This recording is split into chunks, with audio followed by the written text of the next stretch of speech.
Hi, everyone, and welcome to StudioJake. I, of course, am your host, Jacob Airy. Thank you so much for joining me today on my vidcast where I talk about all things pop culture. Be sure to like, share, subscribe, and leave me a comment. Okay, so it's pretty obvious that I am a Naruto fan. It's one of my top 10 favorite animes of all time. It's incredibly well written, it's drawn very well, and it gets better over time.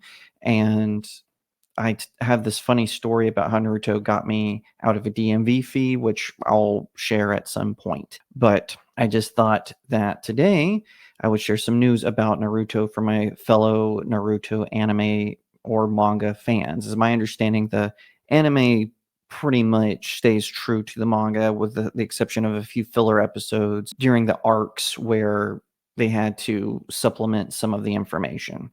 But it was announced actually a while ago that Lionsgate had bought the rights to do a live action Naruto film. And you know what? 10 years ago, I would have been excited by that news. Unfortunately, this is an era where film studios are taking our beloved animes or comic books and turning them into woke propaganda machines. Now, you might be saying, but Jacob, I really like the One Piece Netflix TV show. Cool. I've not seen it yet. I've heard it's good. I plan on watching it soon, but I have not seen it. So you could be right. However, the track record of Hollywood adapting anime into live action has been abysmal. And the same could actually be said for Japan. Japan's live action film studios have also kind of done terrible jobs at adapting anime properties. A great example of this is G Savior, which is a live action adaptation of Gundam. Of course, the creators of Pacific Rim, they just copied Gundams. Specifically, they sort of combined Gundam Wing with G Gundam for how their mech suits operate. It's very insulting. But anyway, I can point to a lot of them. The Netflix live action of Death Note and Cowboy Bebop, or the Dragon Ball Evolution film. It goes on and on. And it's pretty astonishing that, we get a few good ones. So, like the One Piece adaptation. And, we go, oh, okay, well, from this one video, we can't surmise that they're going to be doing well. And I don't trust Lionsgate to do a good job with this property. And here's why. I'm going to read you this article. It's from IGN, which they are a shill for the film studios.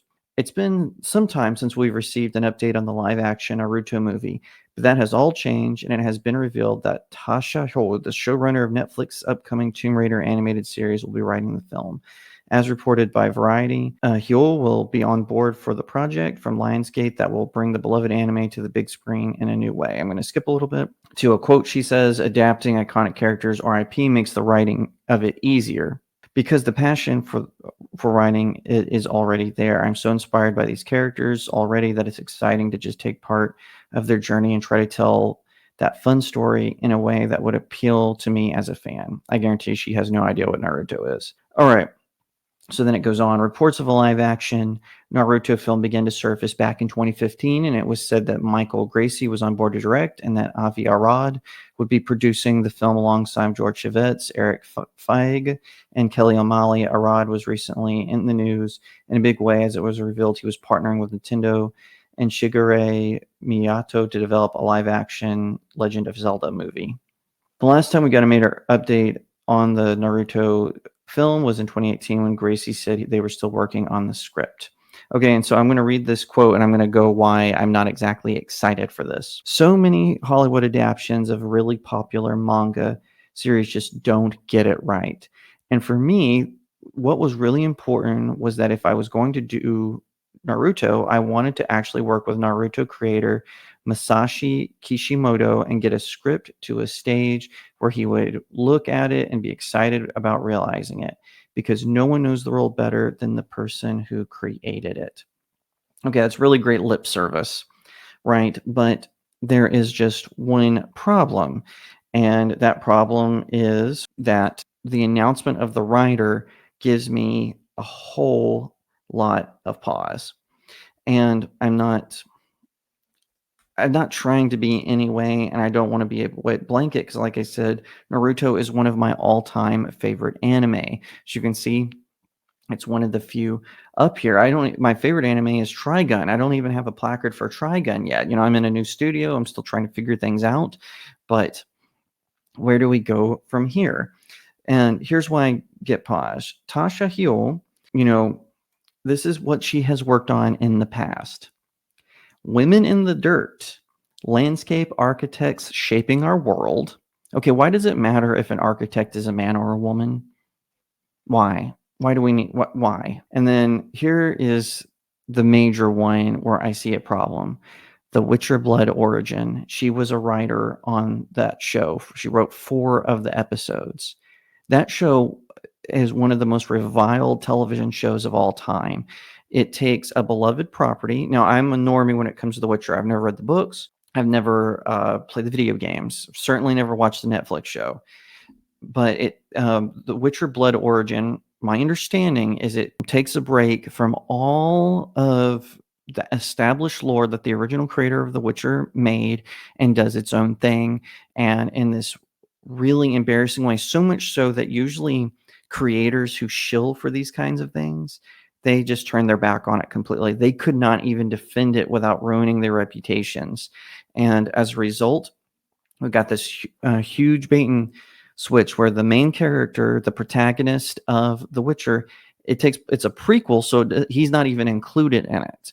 So it's a bait and switch where I introduce all this new diverse cast, and it's just became embarrassing. And then what else do we have? We have The Mighty Nein, which is in pre-production right now. No one knows what this project is, so I'll give that one a pass.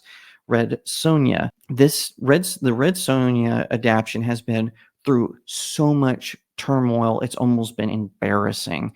Do we really want someone from a property that people have been promising since the 90s for it to come out? Do we really want that? And then last but not least, Tomb Raider, The Legend of Lara Croft. Now, again, I'm not a huge Tomb Raider fan. That's more Melanie Mack's speed. But judging from her reaction to a lot of the announcements on the show, it ain't going to be good. It's not going to be this grandiose adaptation. It just seems like they pick someone who is failing up. Really, The Witcher Blood Origin, one of the most reviled television adaptation prequels to a beloved novel series.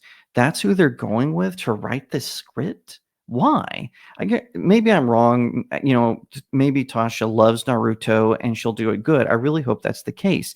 I don't wish her any ill will, but here's the thing. A lot of you are saying, Jacob, it's not even out yet. We don't even have a script. We don't even have a trailer. Why are you bashing it already? I get these comments all the time. Here's why. I do not owe Hollywood the benefit of the doubt. This industry has been calling me a bigot because I don't like how my beloved characters are portrayed on screen, how they're being race swapped and gender swapped, how they choose who they love is being changed. I want my characters, and I understand Hollywood is never going to do a perfect adaptation of Batman Dark Victory, but I at least want the core elements of that story and of Batman himself to be there. I guarantee you this series, more than likely, is going to be a bait and switch where Naruto is going to get lectured by Sakura the whole time. Now, it's true that Sakura, is annoying to Naruto. She's constantly judging how he handles things. She's constantly putting down, but by the time of Naruto Shippuden, that has changed. She still disapproves of some of his behavior, but she sees how he matures. And honestly, Naruto as a property is almost a woke antidote. There are many characters who sort of are not what you would call, part of, the DEI bestseller list, right? It's all characters who have, hangups, who are imperfect, who make mistakes, who suffer. But what I'm waiting for to find out is that this movie, if it happens, hopefully they'll cancel it. I was fine with Naruto, the last movie, but if it doesn't get canceled, I can only hope that it's not going to turn into the Sakura show, which is what happened with He-Man. It's what happened with Beware the Batman, where it became all about Katana and Barbara Gordon. It's a constant switch, or Harley Quinn, where she, instead of the show being about Harley Quinn, it just became about her replacing Batman in Gotham City, and Batman causing a zombie apocalypse in Gotham. What moron thought that was a good idea to write? Anyway, I digress. I think that we're going to see that happen here. And I hate to say that, but again, I do not owe Hollywood the benefit of the doubt. They have betrayed me time and time again with my beloved franchises, with Star Trek, with Star Wars, with Batman, with Spider Man, with Cowboy Bebop, and I'm just tired of it. I want a good, solid adaptation that is loyal to the lore and its core principles. And again, I'm not expecting them to jam pack the Pain story arc into 2 hours. If they were smart, what they would do is do what the animated films do usually, like with Dragon Ball Z or Naruto, where they make an animated film that's set in between some of the quests. That's what they should do with this live action one. So they can, or even after, they can say this, we're going to make this film while Naruto is Hokage, or he's about to become Hokage, right after he marries Hinata, or right after. But yeah, if you're going to start doing things like make it where Kakashi, we can't have him covering his eye because that's an insult to people who have only one eye. That's absolutely like what the new guy who's in charge of Doctor Who is doing. We can't have this certain villain not be able to move because somehow it's an insult to people who are paraplegic. Absolute nonsense. It's and then he mocks people, right? Hopefully, Tasha Hale, maybe she'll watch this video because I wish her all the best. I want her to do right by Naruto, but I just don't trust Hollywood, especially giving an opportunity to someone who's already ruined one franchise and taking one that's beloved. And let me tell you something, anime fans are a lot different than even comic book or TV show fans. Anime fans can be vicious because you're ticking off people on 2 continents. So just get ready. I mean, they bullied the poor Attack on Titan creator over his finale, which I'm not a fan of the finale, but he should not have gotten death threats for it. Absolutely preposterous. I denounce that kind of behavior. And listen, don't go and harass any of the people involved with this live action film. Just make your concerns known, and hopefully they will answer it in the filmmaking process. But I wouldn't hold my breath. Thank you so much for watching this video. I hope that you'll give it a thumbs up, that you'll leave me a comment, tell me what you think, that you'll share it out with your friends, and of course, consider subscribing to Studio Jake. I cover all kinds of nerd and pop culture topics, including film, television, anime, comic books, and so much more. I hope that you'll also head over to my main website, StudioJakeMedia.com, where I have even more news, views, and commentary.